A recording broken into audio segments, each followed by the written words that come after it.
Going on, everybody? Welcome to the next episode of the podcast, Sitting Tall, with me, Casey Ellen, and my boy Tony Chamberlain. And we have a very special guest today. Another one of my I slid in some people's DMs on Instagram. My boy, Mr. Cruise Bogle from. Did I say it right? Cruise Bogle, that's me, baby. Cruise Bogle from lovely South Florida. Welcome to the podcast. Dude, thanks for having me, guys. I'm excited to sit tall with the both of y'all. Yeah, buddy. See, Cruz gets it. Gets it. Most of our people get it. Yeah, most of our people get it. He gets what we're putting down. But we usually I don't know if you've seen the podcast yet, but we're basically just interviewing people, able-bodied, disabled, whether just people just doing some awesome things in the world.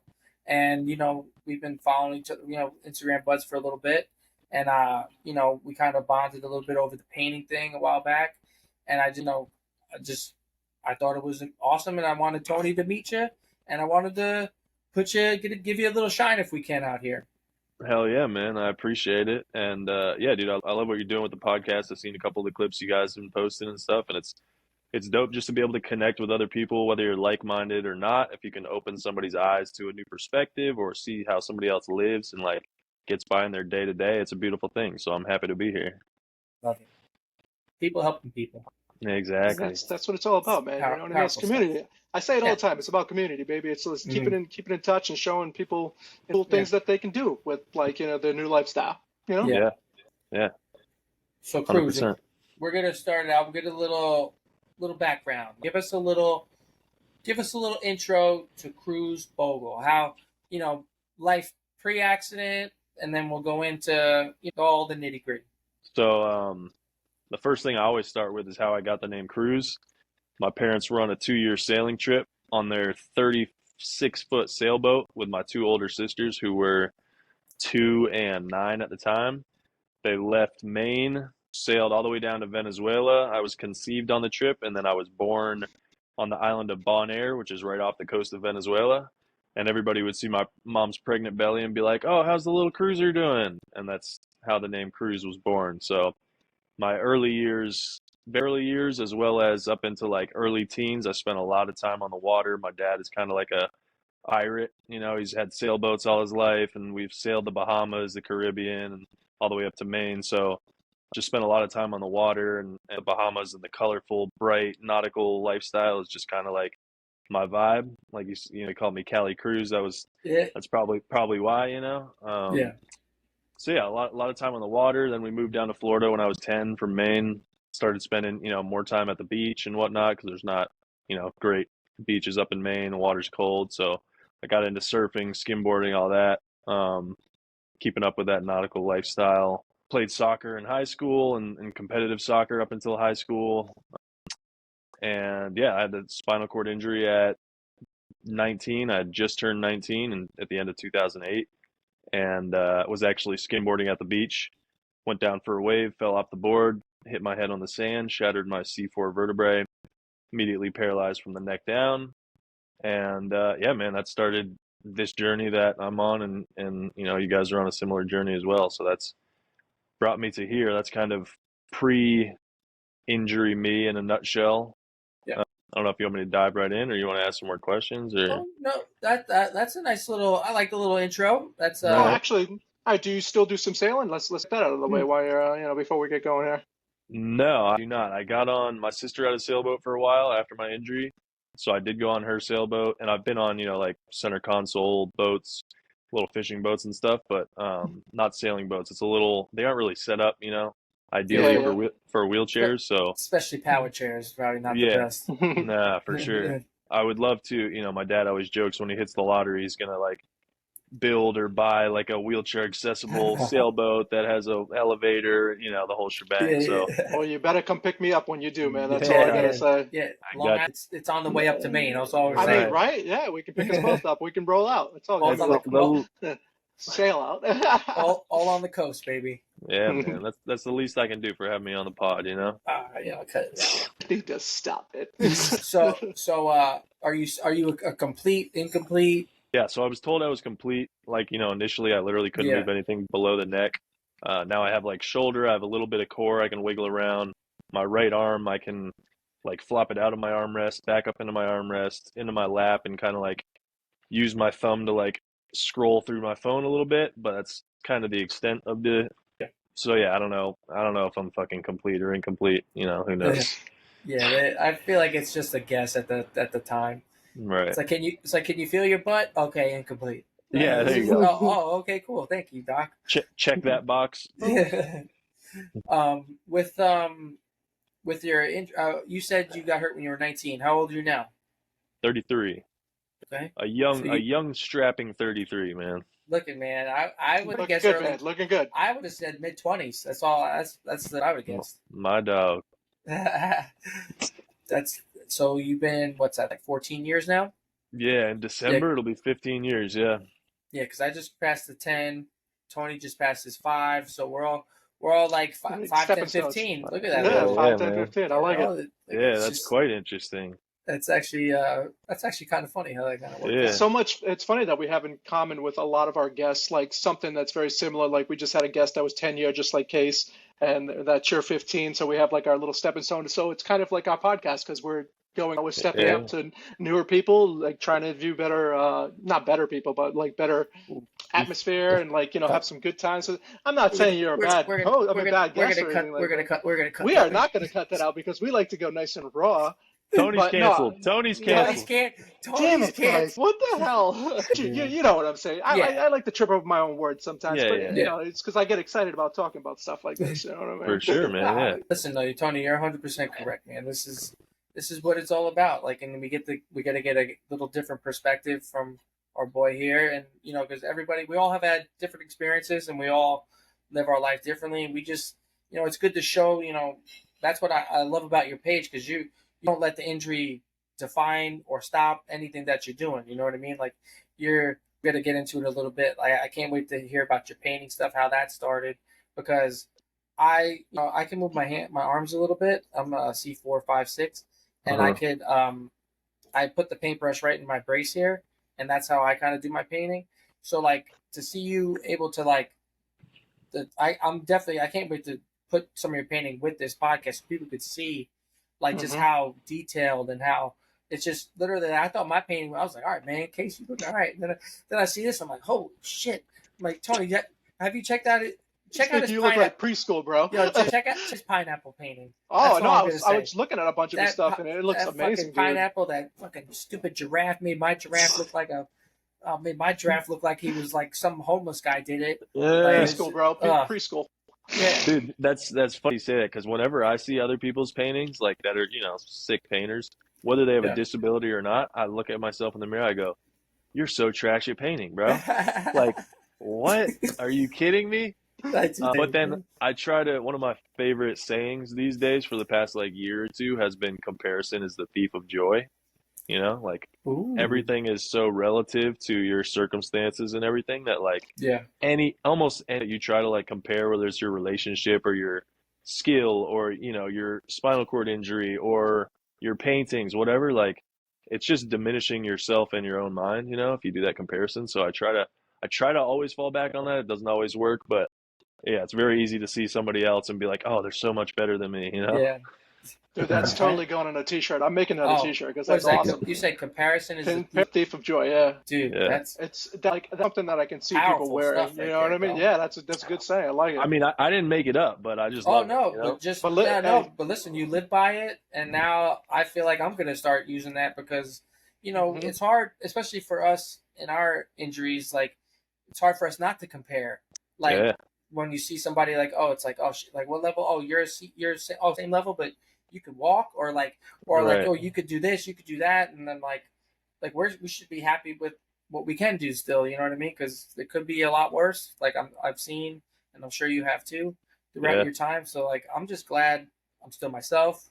Still got this beautiful face here, and the money maker, baby. That's it. That's Tony knows what Tony knows. The diva of the podcast. This face it reels them in, bro. Reel them in. Yeah.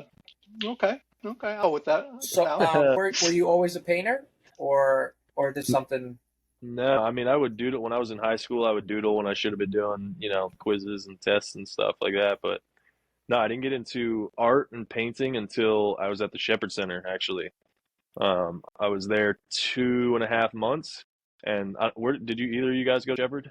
No. Oh no, No. What I is? went out to Kessler, New Jersey. Oh, Okay. okay. So the Shepherd Center is at the time, 14, 15 years ago, it was like top two spinal cord and brain injury rehab facility in the country. Oh. So that's where I went. I was there for 2.5 months, and they literally like, on top of taking care of you and just kind of like doing OT, PT, like mental therapy, they give you all the tools you need to figure out this new life as well as your family. Like my whole family was there with me, and they're teaching them how to do this, how to turn you, how to cath, how to do your bowel program, like the whole nine. But they also, once you're like in a more stable condition, they offer like classes on, your bowel, urine routines, all that stuff, as well as offering an art class. So I took this art like twice, I think. And I was, I mean, when you're first injured, you don't know. And I just turned 19. I was a child, like I'm not like, oh yeah, I'm going to be an artist now. I'm going to be the mouth painting artist. I was like, Mm-hmm. I'm not going to be in this wheelchair for that long. Like, I don't want to fucking hear from you. I don't want to talk to you, And so I took this Yeah. class twice. It literally just like planted the seed that if I did want to, I could paint with my mouth. And then after going home after those 2.5 months, I think it was maybe 6 months after going home, I didn't have a lot going on, was just chilling at the house. I was like, all right, let me try and paint something. So I think I did two paintings, maybe like over a weekend, a sailfish and a mahi. And my mom, everybody who she showed it to was like, "Oh my God, that's amazing!" Like half of it probably being, "Oh, he's in a wheelchair. That's so cool," and the other half was like, "All right, it's really not that bad." So my mom ended up like printing one of those designs on a shirt, started selling them as a fundraiser. It started doing really well. So then, like a year later, I did another painting of a jellyfish, I think.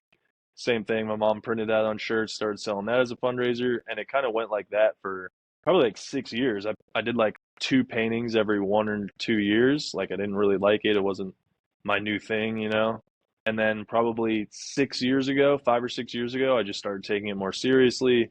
It became more of who I was and like what I do and what I enjoy doing, and gave me another platform to like connect with people, whether it was Instagram or doing a gallery show or, whatever it was. And that's just kind of how it's blossomed into more of who I am and something I'm a little more passionate about. It's really cool, man. Like Thanks. I like how you can see like just like you said when you first started it, you didn't know like, oh, this is what I want to do or be more passionate about. But I feel like over time, this is things that we find out about, like, like our talents, not even our disability, just like things that we want to get into more. Like I love painting too, and Casey's the one that actually got me into it. I saw him doing it, and I was like, yeah, that's a pretty cool thing to do in my downtime. I'm more of an Thanks. abstract painter. I don't really do detailed things, but I love just getting there and like, throwing some paints around on some canvas. It's Yeah. definitely like therapeutic too. You know what I mean? I was just gonna say that, man. It's honestly one of the only times, unless I really try and like meditate or do some breathing or something, it's the only time that like my mind steps back a little bit, because I'm Hmm. just so focused on that next brush stroke or whatever, and it's just like me and the canvas, my mind just kind of like goes somewhere else, and Hmm. it's very very therapeutic, even if it's like a break from your normal, the chaos going on in your mind. If you're not like actively working on something while you're painting in your mind, it's just like it's a little freedom. Yeah, Yeah. It's pretty nice. And it you're definitely not like is. and you're not like just a good painter for a guy in a wheelchair, bro. You're a fucking legit good painter, bro. Like your art is fuego. Like Thank you, man. it, Thank you. I big fan of the art, bro. I appreciate you, man. I appreciate you. Recently I saw on your page, is that your girlfriend? You guys are doing like an RV Y- renovation to make it Yeah, accessible. yeah, Dude, dude. could you tell us a little bit about that or how that idea kind of came up? Yeah, for sure. So we have a couple friends a couple hours north of us on the coast of Florida, up in New Smyrna. We hadn't actually met him in person. It was kind of like you and I, we just kind of chit chatted through Instagram. And he had just gotten a fairly new girlfriend as well. I hadn't actually met him in person, so we're like, you know what, like fuck it, let's make a trip up and we'll go kick it and meet these guys. So we took a trip up. It's like I think it took us like 3 hours to get up there. Awesome weekend hanging out with these guys. And when we were coming back, that was the first trip we had taken together, like me and my girlfriend. So we were working out the kinks. We weren't sure if she was going to struggle with, this or that. Everything went super smooth. So literally on our drive back, we just started talking about like, damn, like that went really well. I would love to travel more. And she brought up an idea that she had just like in passing mentioned months before, which was, oh, it'd be dope to get an RV and go travel. And I was like, yeah, that would be sick. I'd love to do that one day. And then it was like the idea was gone, And on the drive back from New Smyrna, we brought it up again. We were like, yo, I think we can do this. So I started like just doing rough expense estimates and stuff like that on our drive home. I called my case manager for, my insurance for my caregiving. And I asked if my girlfriend would like legally be able to be one of my caregivers and get paid from insurance, and everything just like checked out. And by the time we got home, we were like, wow, this seems scarily doable. Like, actually going to do this? Talked to my dad about it, and we just started looking for RVs like immediately. And it's now, I think, 3 months later, and we now have an RV. The renovation is almost done. It's almost accessible, and we're hoping to hit the road and go travel across the country in the next, like 3 to 4 weeks or so. So it's just wild. Yeah, it's just kind of close. That's man. awesome. It's come to fruition really quickly, and it's like it's a little bit scary, but it's super exciting, man. Yeah. Yeah. Because I saw the video of like when you first bought it, I was like, oh, accessible RV, and I looked, I was like, that doesn't look accessible. Yeah. So I didn't really read the thing, and then I was like, and I saw you guys like gutted it out, and you're doing all that. I saw like the first little montage video you guys put together. Yeah. How are you getting on? Is there going to be like a lift or a ramp or? Yeah, so it's going to be a lift. That's like the last piece of the puzzle that my dad is working on right now. Luckily, he's an extremely handy guy. Like, can literally do, build, make, learn whatever he needs to build whatever he needs to for me, which is amazing. He's helped me over the last 14 years of adapting things for me left and right, which has made my life easier or more interesting, or I can be more creative. So yeah, he's kind of custom fashioning a system that's gonna hopefully work. That's exciting, man. I mean, trial and error, right? You can definitely figure out how to make things work. I mean, and just like you said, if your dad's, that's skillful in things, I'm sure you guys will come up with something. Hey, maybe even patent something that you can like sell off to somebody. You know what I mean? Yeah, for sure, man. Yeah, I feel like they don't make us humans like our parents. Like, cause my dad's the same way. Like, my dad is like, you put something in front of him, he'll figure out how to make it work, how to do this, how to put it together, tell you where the parts go. Like, and I'm just like, what? What's a Phillips head screwdriver? It's great. I don't know if you get that same experience, Tone. Do you have that in your life too? Dude, yeah, definitely, 100%. Like, it seems like the generations like see like we're skillful in other ways, you know what I mean? But like I call them the old timers, but they're not really old timers. Yeah. But they literally can fix or do anything, and I'm just like, I'm amazed by you. So like I constantly think like I should be really learning about like stuff, especially in the YouTube era, that we can like look stuff up and find out how to do things. We're just kind of lazy, a little bit sometimes. For sure, man. Leave it to the last minute. If I need to know something, all right, I'll figure it out, or I'll find somebody who knows about it. 100%. If you put my dad in front of a car he's never seen before, he'll be like taking engines apart. I'm just like, how do you even? I'm like, where does the hose go? Like, I don't know. Where does this? You're changing oil? Like, okay, I can do that. That's about it, Dad, it's 2023. Cars don't need oil. Yeah, I know, right? They run on batteries now. That's fine. They got shops for that. It's cool. Yeah. Oh my God.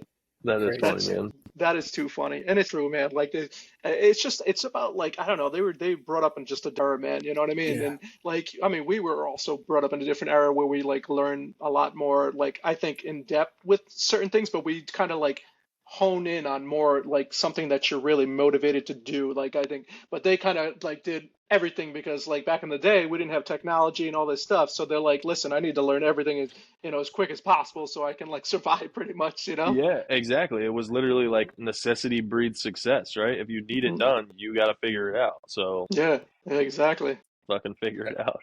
Figure it out. And we're like, hey, we'll YouTube it. Give me a second. I'll figure it out in a second. Give me 3 minutes. Let me get this video loaded up. Let me Google this right now. I bet you I could figure it out.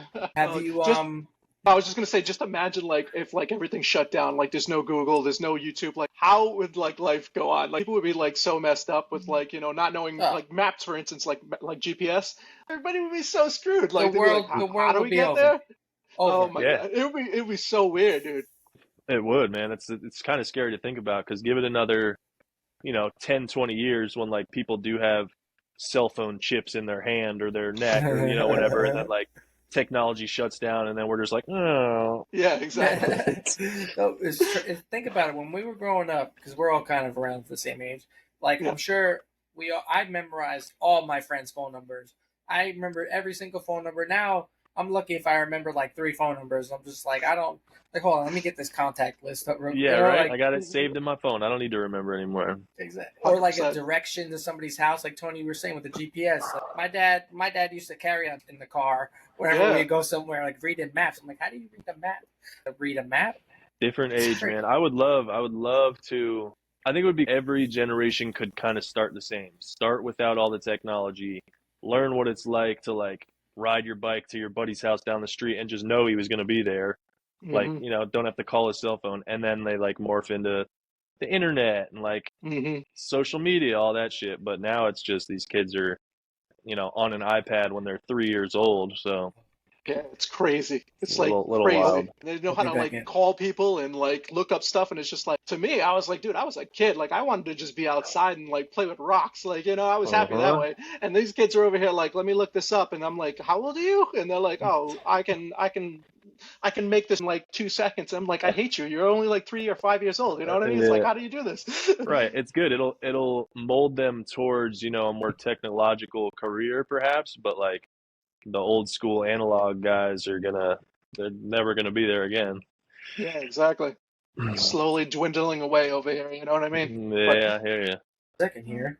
oh, all right, so we're back. We had a little bit of technical Te- problems on uh, Casey's end. oh, So the thanks, time. Casey, for God. messing the podcast up this Yeah, time. You know what I mean? Just yeah, saying. it's not amateur hour. I'm sorry. Yeah, I really thought this was like a professional thing. That's why I It agreed was. to do it. But Yeah, I'm so dude, sorry. I want to quit like every day. Like, it's I just know. terrible. You Oh my know. God. You know I don't what, know why I stick guys? around, man. You know what, guys? If I didn't have such high self-esteem, this would be horrible for very my psyche. detrimental. This Yeah, would be Yes, yeah. man. detrimental. If I wasn't This will so be over goddamn, tomorrow. if I wasn't so full of myself, this would be terrible. Okay, We're we're back. good We're though. back, baby. I know. We're back. I'm sure you got. I'm sure I'm gonna look back at that video. I'm just sitting there. I'm like, what the Yep, fuck is dude, going on? dude, you totally like stared at like I was like something's wrong. This kid's just staring at the screen right now. I'm like, why isn't this working? I mean, I guess I would do the same thing, but it was Yeah. just funny. You looked like your screen froze for a second. I was like, No, maybe because it's nope, literally, it's not like frozen. apparently my laptop, I needed to plug it in, so I had my 8 come plug it in, and as soon as she touched the wire for the plug it in, it just went. My volume just went, and I was just like, you guys were talking, so I was like, wait, I don't want to talk, but I can't hear it. That's what I was just, and then Justin's hand, I was like, all right, good. This is Yeah, good. that kind of messes up. This is But no, good. it's all This is good. We good. were just talking about, Yeah. like I said, we're getting to The the end of our technology spiel flow. about technology. Yep, and Yeah. we start anywhere you want, Okay. man. Like, So let's get back up. we'll get back into it. So Yeah. we talked about the painting, the RV stuff. Is there any other sort of hobbies or things that you're looking forward to the future? Right now, for the past couple months, and right now in the foreseeable future, all the focus is just on the RV stuff right now. To actually make sure we have everything correctly done to get on the road, and then once we're on the road, we would ideally love to be on the road for 2 or 3 months at a time, come back, regroup, get more supplies, doctor's appointments, whatever needs to be done, and then try to hit the road again for another 2 or 3 months. And like right now, without knowing too much about how it's going to go, that's kind of our plan that we want to try to stick to. But yeah, that's the goal right now, man, is just focus on the RV stuff, try to make it a success, as like simple and safe and healthy as possible for the both of us, Hmm. Yeah, yeah. But yeah, that's really it right now, man. I I know a few actually have places. a friend that is doing the same thing you're doing, but his is complete, and he's actually traveling. Like he parks it in like different areas of like the country, and he takes a plane back to wherever he lives. I think he lives in Mass, or no, he's in Rhode Island, and like Uh, he kind of like parks it somewhere, and then like does his thing, comes back, and then goes back to the RFA with his fiance now, and they just travel around. So like if you want me, I can even like give you his number. Maybe you can just talk to him and see like what they do, and maybe kind of like share stories or whatever. yeah, dude, 100%. There's been like 2 or 3 families or couples that are doing something similar that I've been able to get connected with. But yeah, that would be awesome, man, to just to pick somebody's brain who's been on the road before with a similar, injury, who knows bowel programs, cathing, there may be an emergency at any moment, nothing but good could come from that. So yeah, that'd be awesome. Yeah, I've learned a lot from him just talking about like his experiences and like what he does, and I'm just like, wow, I never thought of that. So it is cool to just scratch other people's brains and like see like what they went through, and maybe they can like veer you away from like doing some shit that you don't want to do. You know what I mean? Right, Like on the road, So don't park at this rest stop. Yeah, don't go to this place. You don't want to see Dirty Mike and the boys. At the Prius. Yeah, we're gonna have sex in that Prius. Yes, we are. That's good well, stuff. I do know 2 stops that you, or at least one of the 2, because there's Rhode Island and Long Island. If you ever happen to go up north, if you're heading back to Maine, I know a couple places where you can stop and hang out for a little bit. Hell yeah, right, man, 100%. We're hoping to make it to California, California and back, and then our second, because my sister's up in Maine. My girlfriend's family is up in like super northern New York, like almost Canada. So our second trip, we're thinking cruise up the East Coast, because I had some family actually in Rhode Island as well, friends in North Carolina, South Carolina. So yeah, we'll definitely link up for sure. Add it to the checks on the list. Exactly. Love it. Boom. Boom. I got a question for you guys though. Oh, shoot it up! I love this. Wow, I like this. We're getting switched. Roles reversed right now. Let's do this. I like it. So you're 5 years in, Tony. Casey, you're 10 years in. What has your dating experience been like? Tony, isn't this funny that we wanted to talk about this? Yeah, God, I love it is funny. Tony, you go first. All right, so I'll have to say mine is non-existent right now. I've been told that I have a great personality and like I should be able to meet people no problem, but I guess it's just like the probably early on phases of the wheelchair, not being confident enough to like really get out there and be like, hey, what's up? You want to, maybe spend some time with me? I don't know. I feel like my game is like totally gone, but like at the same time, I am like one of those guys that like once I start talking to you and get comfortable, I can just chat you away. And like, I feel like that's how I build a lot of like my friendly relationships. So this is something that hopefully I can bring, to the next level, you know what I mean? With somebody that must, come in and hang out with me because I'm cool. I know, right? That comes with this comes with a lot of like cool stuff. That's all I gotta say. There's got to be somebody out there who's gonna want to tell that little chin ponytail you got there. I know, right? Exactly. Someone's gonna want to have to pull on that. Somebody's gonna want to touch it. Someone's gonna want the earth from Denny's. You know what I'm saying? Amen, brother. You guys are too funny. I mean, my dating experience, I feel like in the very beginning I was very scared and nervous to let somebody see me in that light. Like, because physically our bodies are way different than what they were. And just like seem like without a shirt on, or just like, just naked. It's like a very like vulnerable, we're very, very vulnerable at that. Extreme. So, it took me a little while to kind of even think about it. And then I had like I hook up with a couple people here and there, like friends that I knew before, or a girl that, we might have a crush on, whatever it may be. Right. And then I dated a girl for about five years or so. And we broke up about almost 3 years ago. We just kind of grew apart. It just kind of wasn't really, I still have love for her and her family.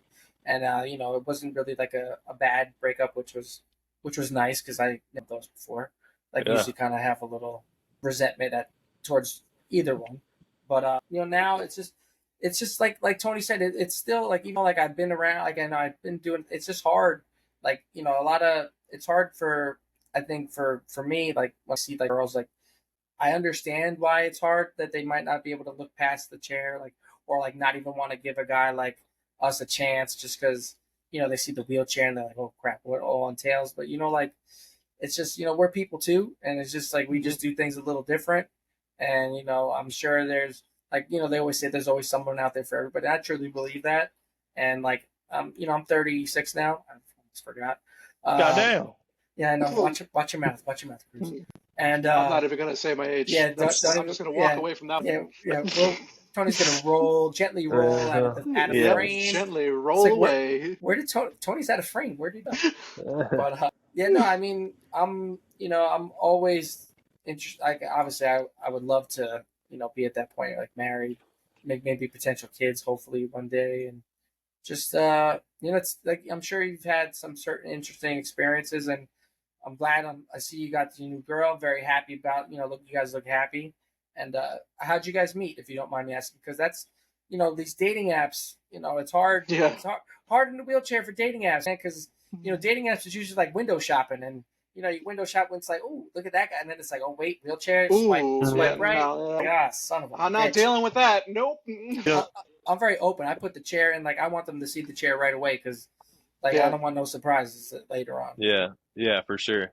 I dabbled on the dating apps as well, and there was like a couple of people who I had like a conversation with, and it just didn't go anywhere. And it's just the chair, man. Like, at window shopping, and I hate to use the word broken, but like when you're window shopping, you're not looking to buy something that's broken already. Like if you have your pick of the litter and all you have to do is swipe left to get to the next one, like why is the one in a wheelchair going to catch your eye? Unless you have some affinity, or you're a devotee, or like you have somebody, your level of empathy is like through the roof because you've known somebody before in a wheelchair, or it takes somebody special for sure. So I actually met my girlfriend on Instagram.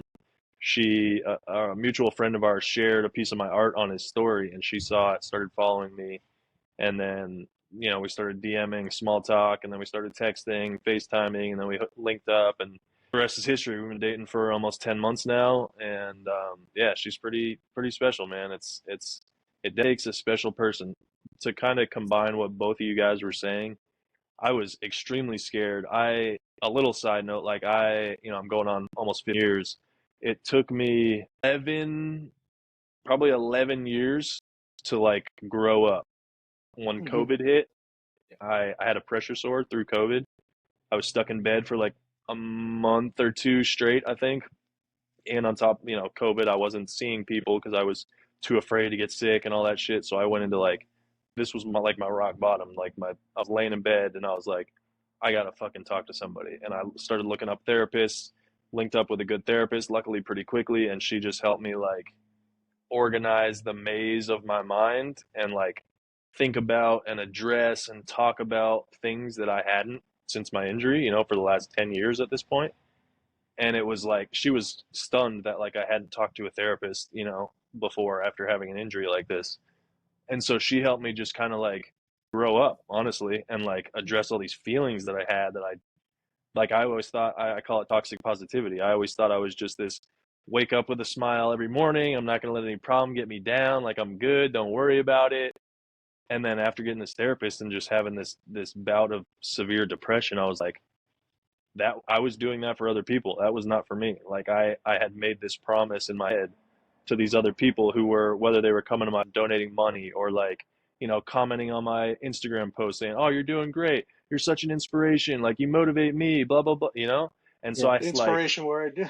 right. Yeah. That inspiration porn, dude. Yeah. And so I was this vet other people, and I didn't, once I realized that, I was like, that is not healthy. I can't do that anymore. So I really just like distanced myself. Even my friend circle, didn't talk to anybody for a year and a half or so. And I really just like dove in with my therapist and started working on myself, which was huge because that's literally, I feel like a man now, and like looking back and remembering how I was extremely immature and childish, like not in a like, making fun of you, poke fun of you, I'm immature, but just like mentally my emotional intelligence was nowhere to be found. So she really helped me with a lot of stuff in my own life, and then that in turn helped me, when starting to talk to a female and like a romantic partner, it really helps you a lot because females are emotional beings, and it just made it so much easier to connect and just like actually feel that connection and not just like try to play this part that I thought this girl would like, I was just authentic and real, and it worked out. So, yeah, and she's been awesome because she just kind of like picked up the ball, and it's been amazing. She's actually now a 24/7 caregiver as well, and we're living together. So it's like, I mean, awesome. if you had told me, Teo, that I'd have a girlfriend, I'd be living with her we would have bought an RV. She'd be my 24/7 caregiver. Like, no fucking shot. 100%. Bullshit. Like, Yeah, fuck you. dude, for real. Mhm. But yeah, I mean, it really is like I wasn't even looking for a girlfriend. She slid in my DMs, just small talk. She likes snakes, so I looked at her Instagram and she's like holding big ass snakes. I'm like, she's not the one. But like, kept DMing and stuff, and then now we're here, man. And like, this is honestly my first serious relationship, and it's like, I've never really been in love like this before, so Mhm. it's pretty sweet, man. But That's yeah, awesome. it takes a lot of self work, takes a lot of relationship itself to be able to give her what she needs. Yeah. And it's definitely work, but it's pretty nice, man. That person who you can click with like that. That's amazing, Oh, man. happy for you, man. I'm glad you Yeah. you found that person, because Well, I appreciate you. just like you asked us, it's just tough, like, because like I said, I'm still early in my years of being in wheelchair, and I think Still it's a a lot of puppy. just self-sabotage. You know what I mean? It's just like Oh yeah, I'm constantly telling myself, oh, I'm not good enough for this person, or I can't do certain things now, was able to do before, and like this is just stuff that's like constant in my head. And I'm still working on that, trying to get over it, and I think that's what really kicks my confidence down a lot. You know what I mean? It's just like yeah, I know I'm a cool person. I know that I'm a happy-go-lucky guy most of the time. But at the same time, I put on action like everybody else does. I go out there with a nice smile and say, oh, everything's great, but right, everything's not great all the time. You know what I mean? Yeah. yeah, yeah, man. That's So the toughest part. I could give you any advice. Do you have a therapist? Have you ever talked to a therapist? I never talked to a therapist. I was thinking about it, but no, I haven't gone down that path yet. I would honestly highly recommend it, man. If you can find one. Luckily, the second one that I talked to was like the one it immediately clicked as well, kind of like with my girlfriend. But like, if you find the right therapist, dude, it'll literally change your life. It's Cool. pretty fucking insane, man. I would highly suggest that. Yeah, I All can't right, I'll have even. to check a look. I can't agree with you more. Like, it's funny because you said you didn't talk to a therapist for like 10 years. Like, I didn't talk to one for the first 8, and when I went to the therapist, she said the same exact thing. She was like, "How have you not talked to somebody?" Because like Right. we have PTSD, we got a bunch of stuff that's going on, So Hmm. it's just like you said, man, Tony, but it's only when you're ready. You know what I mean? Like if Yeah, you're yeah, ready to get to that point to talk to somebody, like it took me 8 years to cruise 10. Like who knows when the time is right, Tony. And Yeah. obviously we'll be here for you, buddy.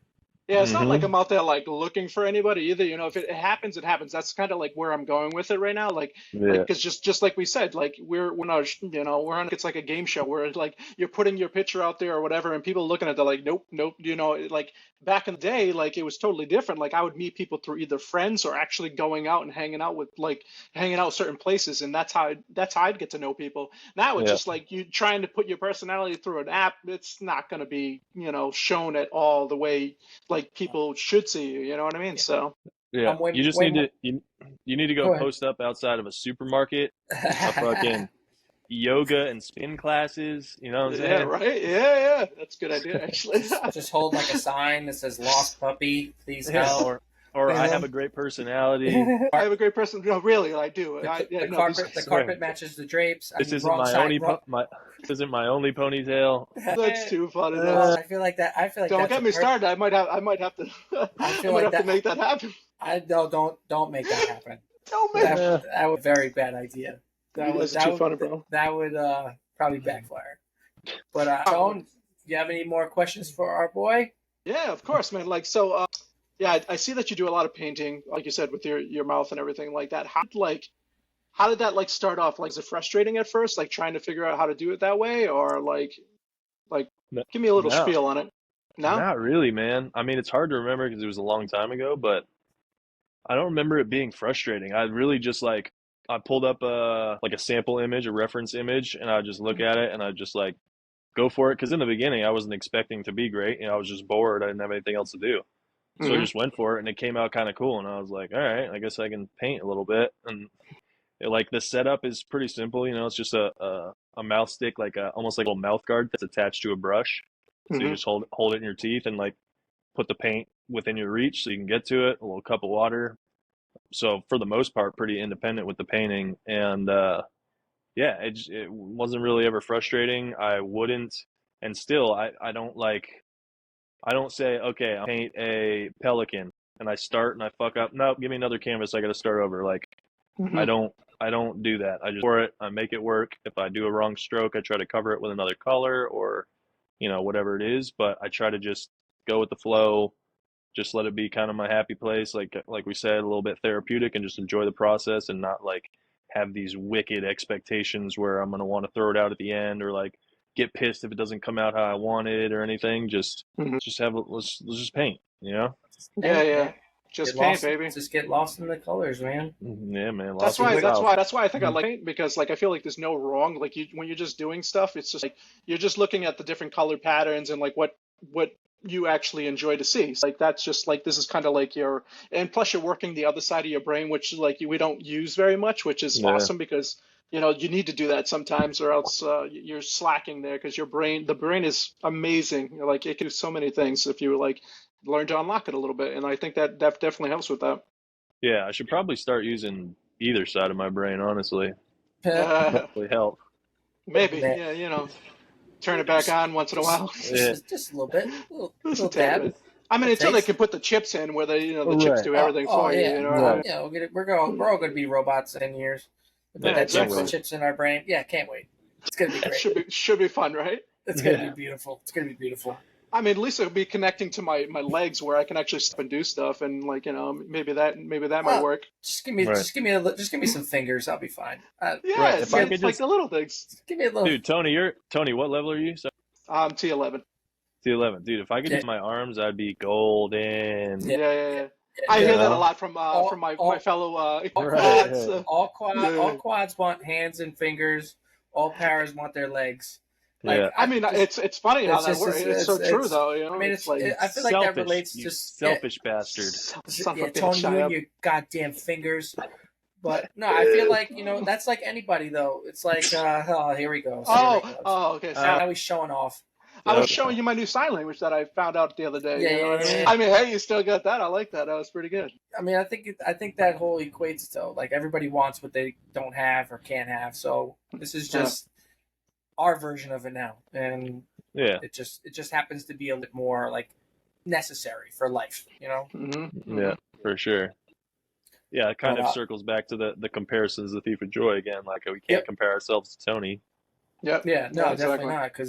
And Tony can't compare himself to like somebody walking around. Like it's just that's what it is. And it's funny because we do that. Like I did that a lot in the beginning. You know what I mean? I was 100%. like, oh my God, this guy can do like all this stuff, and like he's the same level as me, and I'm like, I feel like trash. And it took me to finally get over that, like seeing people like doing better because like they also have maybe something else going on in their body that I don't. You know what I mean? So it took a lot of like evaluating and like finally figuring myself out. Like you just got to be happy with what you have and just go with it. You know what I mean? That's what it's all about. Yeah, man. Well said. Tone, I think that's a pretty good spot to. You got anything else? We've been chatting for a bit here. Hit me with a hard hit. You got anything good, man? Really I'm trying to think. Like, I feel like we need to talk more with this man. He's very knowledgeable, man. You need to get this out more. Hey, Actually, yeah, okay, I got you something. So, okay, you said you were injured at 19, correct? Yes. Okay, so you didn't get to live a lot of life before like your injury. So how did that like affect you going on? Because you said you kind of like came into your own body and everything like that. If somebody got injured at 19 years old, what would you like tell them? Like, you know what I mean? Like, what would you kind of give some words of wisdom of like your lifestyle? Man, it's similar to the therapy suggestion I just did for you, man, because I was so small and like I had 1 semester away from my parents at college of freedom, of what I thought I had become a independent man on my own, away from my parents. And then I was thrust right back into being a literal baby, Dame, having to do my bowel program, having to get me in and out of bed, get me dressed, the whole nine, So it was like, I guess it was denial for the first 10 years and just like thinking, oh yeah, no, I've got it all figured out. I understand, I've been through some adversity. Like I'm now a man, 4 years into my injury. Like I was not. I think you need to talk to other people in a similar situation who have a little, veteran presence around you. I would highly suggest getting a therapist, even if you don't think you need one. They can just help you in your mind. There's something that anybody could be running in their mind, whether they want to admit it or not, whether it has to do with a disability or not. There's something you could be working on that could make you a better person or make you handle things differently or give you a different perspective. So yeah, man, I'd get a therapist. I'd try to just be as open-minded as possible and not think that you have the world figured out, not think that you are this like almighty being because you now have this different perspective of a spinal cord and all these stupid able-bodied people are still walking around like thinking they know what life is. Mm-hmm. Just have an open mind, man, because there's so much to learn. There's so much that other people can learn from us, and if you're given the right platform, whether that's Instagram or TikTok or whatever, like people will stop and look and listen to us on something like media before they will some other able-bodied person. Why? Because we're different, we stand out, we have a different perspective. It's hard to like grasp that, but I've tried to start using my disability more as like a superpower. And it does, the first time we notice it, it's going through the mall and little kids are looking at you and people are like staring at you and like, oh no, don't look at them, no, don't say hi, shit like that. Mm-hmm. But their eyes are on you. So if you're on social media, their eyes are on you. Say what you got to say, you can teach them something in that moment. So I think you need to learn to approach differently, man. And it's super hard, and it's hard to hear that as a new injury and be like, oh, that makes so much sense because you're going through so much shit in that time. It's hard to grasp it. But yeah, that was kind of a little bit all over the place of a spiel, but I think something like that. I mean, I love hearing that because, like I Good said, shit. every one of our guests, I feel like we kind of ask the same question, and it's a different answer from each one of them. Yeah. And these are things that I think people should hear, and like especially our community, like I feel like we need to get those kind of sayings out there. So like I think somebody said it the other day to me that it really made a lot of sense to me. It's just like when we're out in public, like we just like you said, we get eyes on us and everything like that just because of our disability. Well, that should be normalized because there is actually a lot of disabled people in this world, and it shouldn't be something that when they look at you going, oh, I don't want to talk to him or I don't want to touch him, or like even like people that move to the side. I hate that when people do that. Like they move like super over to the left or to the right. I'm like, dude, Right. I got plenty of room. Like, I don't calm want down. to catch it. I don't want to catch what he All has. right. Exactly, dude. It's like, Exactly. it needs to be normalized a little more. And I feel like this is the platform we're going to do it on. And hopefully, we get to see, you keep doing your thing with, I can't wait to see like some, I did just friend request you, by the way. I didn't know if you got it or anything, but I want to see your journey with your, RV and everything. I'm excited for you too. Awesome, man. I appreciate to see that journey on the way up north. We won't have to follow the journey, Tony. We'll be. You're gonna be able to do we'll do another live podcast when I get to one of you guys. From the RV. That'd be dope. Yeah, exactly. Right? Hell yeah. You should do a little. You should do a little road, bro. I thought about that. The way up. We're gonna do a YouTube channel and like TikTok and YouTube Shorts and all that definitely. type of stuff. But yeah, not quite a TikTok, but just try to create and put out as much content as possible along the way. That's good. That's gonna be awesome. Yeah, man, just do like blogging too, because I'm sure people would like want to know like your journey's like and where you're going and stuff. That's everybody always asks me like on a daily basis, like, oh, how do you do this or how do you do that? And I'm like, oh, I forgot that I don't really tell because I'm not a big social media person, but like that's why I'm doing this is to try to get my voice more out there and like talk about stuff. So I would recommend definitely try to do something along that line on your journey. Hell yeah, man. I certainly will. I appreciate the both of y'all, man. This was fun. Y'all are some cool dudes. Yeah, man. Thanks, man. Appreciate you coming on. I'm glad you came on. And before we head out, I just got to give a quick shout out to sponsor Seven Bros Apparel. If you need any sporting goods, anything like that, check them out. Hopefully we're going to be putting some of our merch on there soon. So keep an eye out for that. Dope. And then Cruise, it's been an honor. I'm glad we got to finally meet. Tone, I'm glad you got to finally meet Cruise as well. Yeah. And this has been another great episode of Sitting Tall with Casey and Tony and our buddy Cruise. And until next time, right? Until next time. Hell yeah. Yeah. Always have a good one, man. Appreciate you. Yeah, man. Appreciate you too. Talk soon. Peace. Later.